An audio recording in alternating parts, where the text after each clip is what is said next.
is my rib flare transformation. So I made my ribs go from super bony and sticking out and really obvious flaring to hardly any rib flare. And how I did that, the primary reason is strengthening my ab and my oblique muscles, specifically around the rib flare, to hold my ribs in tighter, as well as learning pelvic control and rib control, as well as just developing an overall muscular physique and developing the abs, developing the chest as well, so your chest protrudes more than the ribs. They're the primary ways I did it.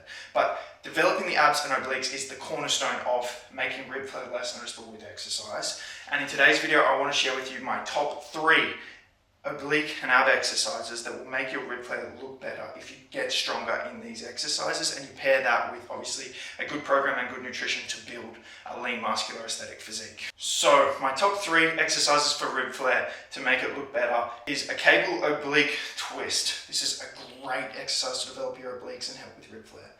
A hanging knee raise with an oblique twist as well. So not just a dead straight knee raise, but actually you're going to twist and crunch and feel it in your obliques. And then lastly, an ab rollout, because it's so key for learning pelvic and rib control, as well as developing your deeper core muscles, which is really important for improving pectus rib flare. So how do we do these optimally to make pectus look better? So with the cable oblique twist, when you're doing this, firstly, it's a great exercise because you can add load, and therefore you can really push progressive overload and push the intensity.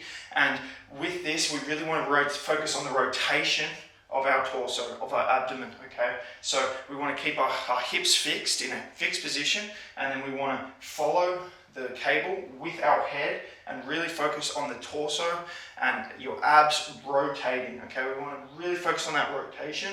And as you do the exercise, you want to keep your arms straight, so you're not really using biceps to help you rotate. Your arms are straight, and the rotation, the movement is all through your obliques, okay?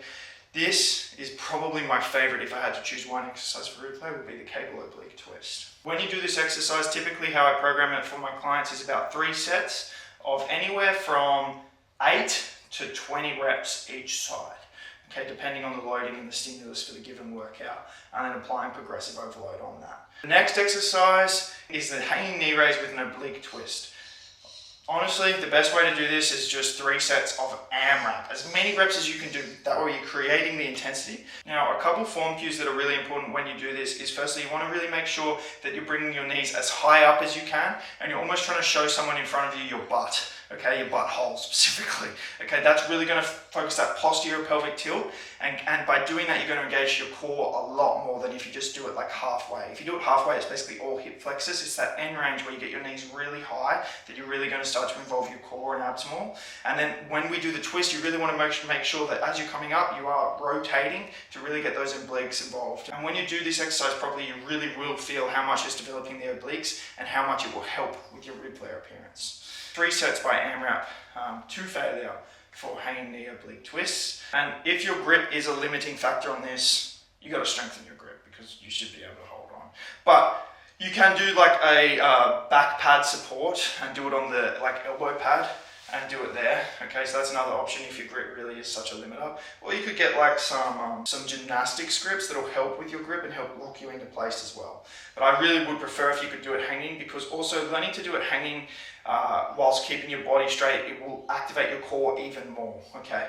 So not using your lats to help you and assist back, but actually you're activating your core, you're in a good hang, and then you're able to really engage your core, your abs, your obliques more in this exercise. So hanging is preference as long as you have the grip strength to do it. And then the last exercise, the ab rollout. I mean, I've talked about this exercise since my first video 10 years ago.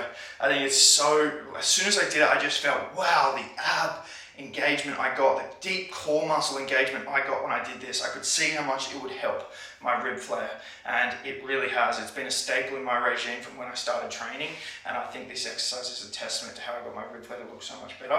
For this, it's very important you do it correctly with the right form. So the first thing you need to focus on before you initiate the movement is a posterior pelvic tilt, okay? What a lot of us with pectus have is anterior pelvic tilt, and this accentuates that rib flare appearance, okay? When you're in an anterior pelvic tilt like this, it accentuates it. It makes the sunken chest look worse and the rib flare look worse. So you need to learn to posterior pelvic tilt, engage those core muscles, those ab muscles. And then from there, you're going to go all the way out and not let your lower back sag. Again, that's part of that anterior pelvic tilt. You want to keep your lower back in, keep that posterior pelvic tilt, keep the ab and core engagement. and roll as far as you can to maintain that position and then come back, okay?